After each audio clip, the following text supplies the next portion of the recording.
ಮೊದಲನೇದಾಗಿ ನಮ್ಮೆಲ್ಲರಿಗೂ ಹಾಗೂ ರಾಜ್ಯದ ಎಲ್ಲ ಬಂಧು ಬಾಂಧವರಿಗೆ, ದೇಶದ ಬಂಧು ಬಾಂಧವರಿಗೆ ಗಣರಾಜ್ಯೋತ್ಸವದ ಹಾರ್ದಿಕ ಶುಭಾಶಯಗಳನ್ನ ತಿಳಿಸ್ತೀನಿ. ಇವತ್ತು ಬಹಳಷ್ಟು ರೋಮಾಂಚನಕಾರಿಯಾದಂಥ ಒಂದು ಪ್ರಸಂಗ. ಮೊದಲನೇ ಬಾರಿಗೆ ಉಡುಪಿ ಜಿಲ್ಲೆಯಲ್ಲಿ ಸೇಂಟ್ ಮೇರೀಸ್ ಐಲ್ಯಾಂಡ್ ಮೇಲೆ ಹೋಗಿ ಧ್ವಜಾರೋಹಣವನ್ನ ಮಾಡಿ ಬಂದಿದ್ದು ನನ್ನ ಭಾಗ್ಯ ಅಂತ ಹೇಳಲಿಕ್ಕೆ ಬಯಸ್ತೇನೆ. ತುಂಬಾ ಖುಷಿ ಆಯಿತು. ವಾರಾಹಿ ವಿಚಾರದಲ್ಲಿ ಬೆಳವಣಿಗೆಗಳು ತಮ್ಮ ಗಮನಕ್ಕಿರ್ಬೋದು.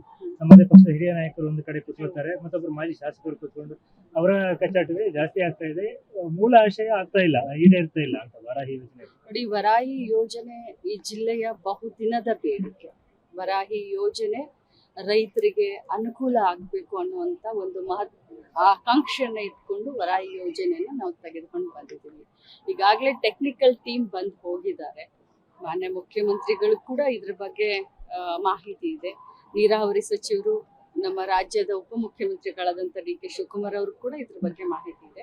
ಟೆಕ್ನಿಕಲ್ ಟೀಮ್ ಜೊತೆ ಎಲ್ಲರೂ ಸೇರ್ಕೊಂಡು ಮೀಟಿಂಗ್ ಮಾಡ್ತೀವಿ. ಆದಷ್ಟು ಬೇಗ ಪರಿಹಾರವನ್ನು ಎಲ್ಲ ರೈತರಿಗೆ ಎಲ್ಲರಿಗೂ ಅನುಕೂಲ ಆಗೋ ಹಾಗೆ ಪರಿಹಾರವನ್ನು ಕಂಡುಹಿಡಿದ್ರು. ಪ್ರಭಾವಿಗಳ ಲಾಬಿ ಇಲ್ಲ ಅದರಲ್ಲಿ ಹೇಳ್ತೀರಾ? ಅಲ್ಲಿ ಪ್ರಭಾವಿಗಳ ಲಾಬಿ ಇದೆ ಅಂತ ತಮ್ಮ ಪಕ್ಷದ ಹಿರಿಯ ನಾಯಕ ಪ್ರತಾಪ್ ಚಂದ್ರಶೇಖರ್ ಸ್ಪೀಕರ್ ಆಗಿದ್ದರು. ನಾನು ಅದ್ರ ಬಗ್ಗೆ ಅವ್ರ ಹಿರಿಯರು, ನಾನು ಅದ್ರ ಬಗ್ಗೆ ಉತ್ತರ ಕೊಡ್ಲಿಕ್ಕೆ ಬಯಸೋದಿಲ್ಲ. ಬಟ್ ಟೆಕ್ನಿಕಲ್ ಟೀಮ್ ಬಂದು ಈಗಾಗಲೇ ಇನ್ಸ್ಪೆಕ್ಷನ್ ಮಾಡಿದೆ. ಜಿಲ್ಲಾ ಆಡಳಿತಕ್ಕೆ ಸಂಪೂರ್ಣವಾದಂತ ನನಗೆ ಮತ್ತು ಜಿಲ್ಲಾ ಆಡಳಿತಕ್ಕೆ ಮಾಹಿತಿ ಇದೆ. ಆದಷ್ಟು ಬೇಗ ಈ ಸಮಸ್ಯೆ ಒಂದು ಪರಿಹಾರವನ್ನು ಕೊಡ್ತೀವಿ. ಅಲ್ಲಿ 48 ವರ್ಷ ಆಯ್ತು ಆ ಯೋಜನೆ ಸ್ಟಾರ್ಟ್ ಆಗಿ, ಇನ್ನು ಮುಗಿಸೋದು ಯಾವಾಗ ಅದನ್ನ? ನೋಡಿ, ಹೇಳ್ತಾರಲ್ಲ, ಬಹಳಷ್ಟು ಈ ರೀತಿ ಯೋಜನೆಗಳು ನೆನೆಗದಿಗೆ ಬಿದ್ದಿದ್ದು ಒಂದು ದುರ್ದೈವ ಅಂತ ಹೇಳಲಿಕ್ಕೆ ಬಯಸ್ತೇನೆ. ಈ ಕಾಲಘಟ್ಟದಲ್ಲಿ ಖಂಡಿತವಾಗ್ಲೂ ಮುಗಿಸ್ತೀವಿ ಅನ್ನುವಂತ ಭರವಸೆ ಮಾತಾಡಿದೀವಿ. ಆಚೆ ಸುನಿಲ್ ಕುಮಾರ್ ಹೇಳ್ತಾರೆ, ಏನು ಅನುದಾನವೇ ಕೊಡ್ತಾ ಇಲ್ಲ, ಏನಾದ್ರೂ ಮುಗಿಸಿ, ರಾಜಕೀಯ ಬೇಡ ಅಂತ ಹೇಳ್ತಾ ಇದ್ದಾರೆ. ನಮಗೂ ಕೂಡ ಆ ಒಂದು, ಯಾಕಂದ್ರೆ ದೇವಭೂಮಿ ಅಂತ ಹೇಳ್ತೀವಿ, ಪರಶುರಾಮನ್ನ ಬಹಳಷ್ಟು ಆರಾಧ್ಯವನ್ನ ಈ ಭಾಗದ ಜನ ನಾವು ಸಮೇತ ಮಾಡ್ತೀವಿ. ನಮಗೂ ಕೂಡ ಅದ್ರಲ್ಲಿ ರಾಜಕಾರಣ ಮಾಡೋದಿಲ್ಲ. ಮೊದಲನೇದಾಗಿ ಸುನಿಲ್ ಕುಮಾರ್ ಅವ್ರಿಗೆ ಹೇಳಲಿಕ್ಕೆ ಬಯಸ್ತೇನೆ, ಅವರು ಪರಶುರಾಮನ್ನ ಮೂರ್ತಿ ಫೈಬರ್ದು ಮಾಡಿ ಕಂಚಿನ ಮೂರ್ತಿ ಅಂತ ಹೇಳಿ ಅವರು ರಾಜಕಾರಣ ಮಾಡಿದ್ರು. ಅದರ ಉಪಯೋಗವನ್ನ, ಜನರ ದಿಕ್ಕನ್ನ ತಪ್ಪಿಸುವಂತ ಒಂದು ಭಾಷಣವನ್ನ ಮಾಡಿ ಜನರಿಗೆ ಬೇರೆ ದಿಕ್ಕಿನಲ್ಲಿ ತೆಗೆದುಕೊಂಡು ಹೋಗಿ ಅವ್ರನ್ನ ನಂಬಿಸಿ ಮೋಸ ಮಾಡಿದ್ದು, ರಾಜಕಾರಣ ಮಾಡಿದ್ದು ಸುನಿಲ್ ಕುಮಾರ್ ಅವರು. ಕಾಂಗ್ರೆಸ್ನವ್ರಿಗೆ ರಾಜಕಾರಣ, ಅದು ದೇವರ ವಿಚಾರದಲ್ಲಿ ರಾಜಕಾರಣ ಮಾಡುವಂತ ದರ್ದಿಲ್ಲ. ನಾವು ಖಂಡಿತವಾಗ್ಲೂ ಆ ಒಂದು ಮೂರ್ತಿಯನ್ನ ಆದಷ್ಟು ಬೇಗ ಮುಗಿಸಿ ಲೋಕಾರ್ಪಣೆಯನ್ನು ಕೂಡ ಮಾಡ್ತೀವಿ. ಜಿಲ್ಲೆಗೆ ಬಂದ 2 ಭ್ರಷ್ಟಾಚಾರ ಬಗ್ಗೆ ನಿಮ್ಮ ಸರ್ಕಾರ ಇಲ್ಲಿ ತನಕ ಯಾವುದೇ ಸರಿಯಾದ ಕ್ರಮ ತಗೊಂಡಿಲ್ಲ. ಇದು ಪರಶುರಾಮ್ ಪಾರ್ಕ್ ಮತ್ತೆ ಬ್ರಹ್ಮಾವರ ಸಕ್ಕರೆ ಕಾರ್ಖಾನೆ, ಅಷ್ಟು ದಾಳಾಗಿ ಕಾಣುವಂತ ಭ್ರಷ್ಟಾಚಾರ ಆರೋಪನ ನೀವು ಬಗೆಹರಿಸ್ಲಿಕ್ಕೆ ಯಾವುದೇ ಆಸಕ್ತಿ ತೋರ್ತಾ ಇಲ್ಲ. ಯಾಕೆ? ತಮಗೆ ಗೊತ್ತು ಇದೆ ಅಂತ ನಾನು ಅನ್ಕೊಂಡಿದ್ದೀನಿ. ಈಗಾಗ್ಲೇ ತಮ್ಗೆ ಹೇಳಿದ್ದೀನಿ, ನಾನು ಪದೇ ಕೂಡ ಹೇಳ್ತಾ ಇದ್ದೀನಿ. ಇದು ಪರಶುರಾಮ ಥೀಮ್ ಪಾರ್ಕ್ ಬಗ್ಗೆ ಈಗಾಗಲೇ CIDಗೆ ಕೇಸನ್ನು ಒಪ್ಪಿಸಾಗಿದೆ. ಕೋರ್ಟ್ ನಲ್ಲಿ ಕೂಡ ಕೇಸ್ ನಡೀತಾ ಇದೆ. ಅದ್ರ ಮೇಲೆ ಸ್ಟೇಗಳನ್ನು ಕೂಡ ತೆಗೆದುಕೊಂಡು ಬಂದಿದ್ದಾರೆ. ಸ್ಟೇ ಇರುವಂತ ಸಂದರ್ಭದಲ್ಲಿ, ಕೋರ್ಟ್ ನಲ್ಲಿ ಸ್ಟೇ ಇರುವಂತ ಸಂದರ್ಭದಲ್ಲಿ ನಾನು ಏನ್ ಹೇಳಲಿಕ್ಕೆ ಆಗುತ್ತೆ. ಬಟ್ ವಿಚಾರ ತಮಗೂ ಎಲ್ಲರಿಗೂ ಗೊತ್ತಿದೆ ಅಂತ ನಾನು ಅನ್ಕೊಂಡು, ದ್ವೇಷ ಭಾಷಣ ವಿಚಾರದಲ್ಲಿ ಮಸೂದೆ ಬರುವ ಮುಂಚೆನೆ ನೋಟಿಸ್ ಕೊಡ್ಲಿಕ್ಕೆ ಶುರು ಮಾಡಿದ್ದಾರೆ ಅಂತ ಹೇಳಿ ವಿಕಾಸ್ ಕಪೂರ್ ಅಂತ ನಾಯಕರಿಗೆ ಅದು ನಿನ್ನೆಯಿಂದ ಆರೋಪ ಕೇಳಿ ಬರ್ತಾ ಇದೆ. ಅಷ್ಟು ತುರ್ತು ಏನಿದೆ ಅಂತ ನೋಡಿ, ದ್ವೇಷ ಭಾಷಣ ಇವತ್ತು ರಾಜಕಾರಣದಲ್ಲಿ, ಸರ್ಕಾರದಲ್ಲಿ ಕಾಂಗ್ರೆಸ್ ಪಕ್ಷ ಇದೆ. ದ್ವೇಷ ಭಾಷಣದ ವಿರುದ್ಧ ನಾವು ಮಸೂದೆಯನ್ನ ಕಾನೂನು ರೂಪದಲ್ಲಿ ನಾವು ತೆಗೆದುಕೊಂಡು ಬಂದಿದ್ದೀವಿ. ಈ ಭವಿಷ್ಯದಲ್ಲಿ ಯಾವಾಗೋ ಒಮ್ಮೆ ಸರ್ಕಾರ ಅವ್ರದ್ದು ಬಂದಾಗ ಅವರು ನಮ್ಮ ವಿರುದ್ಧನೂ ಕೂಡ ಇದನ್ನ ಮಾಡ್ತಾರೆ ಅನ್ನುವಂತ ಪರಿಕಲ್ಪನೆ ನಮಗೂ ಇದೆ. ಬಟ್ ದ್ವೇಷ ಭಾಷಣದ ಒಂದೇ ಒಂದು ಮುಖ್ಯವಾದಂತ ಉದ್ದೇಶ ಏನು ಅಂತಂದ್ರೆ, ನಮ್ಮ ದೇಶದ ಸಮಗ್ರತೆ, ಅಖಂಡತೆ, ಭ್ರಾತೃತ್ವ ನೀತಿ ಇದು ಒಟ್ಟಿಗೆ ಇರಬೇಕು ಅಂತಂದ್ರೆ ಯಾವ ಜಾತಿನ ನಿಂದಿಸಬಾರ್ದು, ಯಾವ ಸ್ಥಳವನ್ನ ನಿಂದಿಸಬಾರ್ದು, ಯಾವ ಭಾಷೆಯನ್ನ ನಿಂದಿಸಬಾರ್ದು, ಯಾವ ಇಂಡಿವಿಜುವಲ್ ವ್ಯಕ್ತಿತ್ವವನ್ನ ನಿಂದಿಸಬಾರ್ದು ಅನ್ನುವಂತ ಒಂದೇ ಒಂದು ಕಾರಣಕ್ಕೆ ಸಂವಿಧಾನದ ಆಶಯದ ಅಡಿಯಲ್ಲಿ, ಸಂವಿಧಾನವನ್ನ ಏನು ಉಳಿಸ್ಬೇಕು ಅದರ ವಿಶ್ವಾಸದ ಅಡಿಯಲ್ಲಿ ಇವತ್ತು ದ್ವೇಷ ಭಾಷಣದ ವಿರುದ್ಧ ನಾವು ಕಾನೂನನ್ನ ಜಾರಿ ಮಾಡಿದ್ದೇವೆ.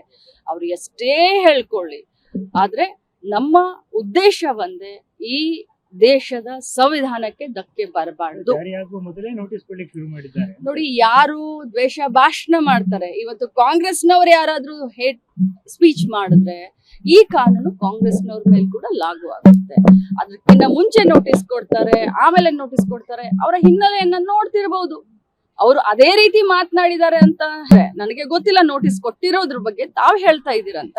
ಅವ್ರ ಹಿನ್ನೆಲೆ ನೋಡಿದ್ರೆ ಅವ್ರು ಆ ರೀತಿ ಮಾಡ್ತಾರೆ ಅಂತ ಏನಾದ್ರು ನಮ್ಮ ಇಲಾಖೆಗಳಿಗೆ ಗೊತ್ತಾದ್ರೆ ಈ ರೀತಿ ನೀವು ಮಾಡಬಾರ್ದು ಅಂತ ನೋಟಿಸ್ ಕೊಟ್ಟಿರ್ಬೋದು. ನಮ್ಮ ಅನುಪಸ್ಥಿತಿಯಲ್ಲಿ ಪರಿಹಾರ ಸಂದರ್ಭದಲ್ಲಿ ಜಿಲ್ಲಾಧಿಕಾರಿಗಳು ಕೇಸರಿ ಧ್ವಜ ತೋರಿಸಿದ್ರು ಅನ್ನೋದು ತಮ್ಮ ಪಕ್ಷದ ಲೀಗಲ್ ಸೆಲ್ನವರು ದೂರು ಕೊಡ್ತಾರೆ. ಈಚೆಯಿಂದ ಧಾರ್ಮಿಕ ಕಾರ್ಯಕ್ರಮಕ್ಕೆ ಕೇಸರಿ ಧ್ವಜ ತೋರಿಸಿದ್ರೆ ಏನ್ ತೋರಿಸ್ಬೇಕು ಅಂತ MLA ಕೇಳ್ತಾ ಇದ್ದಾರೆ.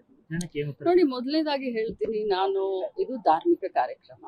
ಉಡುಪಿ ಜಿಲ್ಲೆ, ಉಡುಪಿ ಬಹಳಷ್ಟು ಸಂಸ್ಕೃತಿಗೆ, ಧಾರ್ಮಿಕ ಇದಕ್ಕೆ ಭಾವನೆಗೆ ಬಹಳಷ್ಟು ಹೆಸರುವಾಸಿಯಾದಂತ ಒಂದು ಜಿಲ್ಲೆ. ನಾನು ಇದ್ರ ಬಗ್ಗೆ ಇದೇನು ತಾವು ನನ್ನ ಗಮನಕ್ಕೆ ತೆಗೆದುಕೊಂಡು ಬಂದ್ರಿ, ನನಗೆ ಮುಂಚೆನೆ ಗೊತ್ತಿದೆ. ಇದ್ರ ಬಗ್ಗೆ ಇದನ್ನ ಇಲ್ಲಿಗೆ ಬಿಟ್ಬಿಡ್ಬೇಕು. ಧಾರ್ಮಿಕ ಕಾರ್ಯಕ್ರಮ, ಧಾರ್ಮಿಕ ಮನೋಭಾವನೆಯನ್ನ ನಾವು ಕೆರಳಿಸುವಂತ ಕೆಲಸಕ್ಕೆ ನಾವು ಹೋಗ್ಬಾರ್ದು. ಯಾರೇ ಏನೇ ಮಾತನಾಡಿದ್ರು ಕೂಡ ಅವ್ರ ಜೊತೆ ನಾನು ಚರ್ಚಿಸ್ತೀನಿ ಅಂತ ಹೇಳಲಿಕ್ಕೆ ಬಯಸ್ತೇನೆ. ಬೆಳಗಾವಿಯಲ್ಲಿ ಏನಾಗಿದೆ ಮೇಡಮ್? 400 ಕೋಟಿ ಹೇಗೆ ಆಗಿದೆ? ನಾನು ನೋಡಿ 400 ಕೋಟಿ ಅಂದ ತಕ್ಷಣ ನನಗೆ ಹಬ್ಬ ಎದೆ ಜಲ್ ಅಂತ. 400 ಕೋಟಿ ದರೋಡೆ ಅಂತೆ. ಅದನ್ನ ನಮ್ಮ ಪೊಲೀಸರು, ಹೆಮ್ಮೆಯ ಪೊಲೀಸರು ಚೇಸ್ ಮಾಡಿ ಹಿಡಿದಿದ್ದಾರೆ. ಅವರಿಗೆ ಮೊದಲೇದಾಗಿ ಅಭಿನಂದನೆ ಸಲ್ಲಿಸ್ತೀನಿ. ನಾವು ಕನಸಿನಲ್ಲೂ 400 ಕೋಟಿ ಎನಿಸ್ಲಿಲ್ಲ. ಬಟ್ ನಿಜವಾದ ಅರ್ಥದಲ್ಲಿ 400 ಕೋಟಿ ಅದು ಎಲ್ಲಿಂದ ಬಂತು, ಯಾರಿಗೆ ಸಂಬಂಧಪಟ್ಟಿದ್ದು, ಎಲ್ಲಿಗೆ ಹೋಗ್ತಾ ಇತ್ತು, ಸಂಪೂರ್ಣವಾದಂತ ತನಿಖೆ ಆಗಬೇಕು.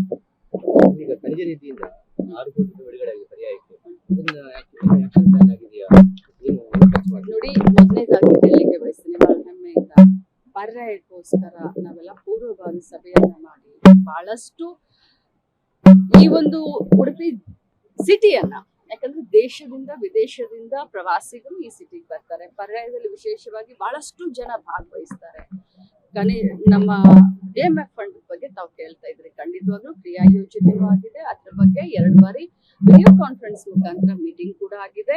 ಎಲ್ಲ ಶಾಸಕರು ಕೂಡ ಇದ್ರ ಬಗ್ಗೆ ಗೊತ್ತಿದೆ. ಅವರ ವಿಶ್ವಾಸಕ್ಕೆ ತೆಗೆದುಕೊಂಡೆ. ಮುಖ್ಯ ಉದ್ದೇಶ ನೀವೇ ಹೇಳದ ಹಾಗೆ, ಧಾರ್ಮಿಕ ಕ್ಷೇತ್ರದಲ್ಲಿ ನಾವು ರಾಜಕಾರಣ ಮಾಡೋದಿಲ್ಲ. ಯಾವುದೇ ಮೂಲದಿಂದ ಈ ಒಂದು ಸಿಟಿ ಸುಧಾರಿಸ್ಬೇಕನ್ನುವಂಥದ್ದು, ಪರ್ಯಾಯಗೆ ಬಂದಂತ ಜನರು ನಮ್ಮ ಸಿಟಿಯನ್ನ ನೋಡಿ ಬಹಳಷ್ಟು ಸಂತೋಷ ಪಡಬೇಕನ್ನುವಂತ ಒಂದೇ ಉದ್ದೇಶದಿಂದ 6 ಕೋಟಿ ರೂಪಾಯಿಯನ್ನು ಖರ್ಚು ಮಾಡಲಾಗಿದೆ. ಖರ್ಚು ಮಾಡಲಿಲ್ಲ, ಆಕ್ಷನ್ ಪ್ಲಾನ್ ಆಗಿಲ್ಲ. ಆಕ್ಷನ್ ಪ್ಲಾನು ಆಗಿದೆ, ಕೆಲಸ ಕೂಡ ಪ್ರಾರಂಭ ಆಗಿದೆ, ಕೆಲಸ ಕೂಡ ಮುಗಿಯುವಂತ ಹಂತದಲ್ಲಿದೆ. ಎಲ್ಲ ರೀತಿಯಾದಂತ ಯಾವ ಹಂತದಲ್ಲಿ ಏನೇನಾಗ್ಬೇಕು ಅದನ್ನೆಲ್ಲ ಮಾಡ್ಕೊಂಡೆ ಶಾಸಕರನ್ನ, ವಿಧಾನ ಪರಿಷತ್ ಸದಸ್ಯರನ್ನ ಎಲ್ಲರನ್ನೂ ಒಳಗೊಂಡೆ ಇದನ್ನ ನಿರ್ಣಯ ತೆಗೆದುಕೊಂಡಿದ್ದೀವಿ. ಎಲ್ಲ ಮಟ್ಟಿಗೆ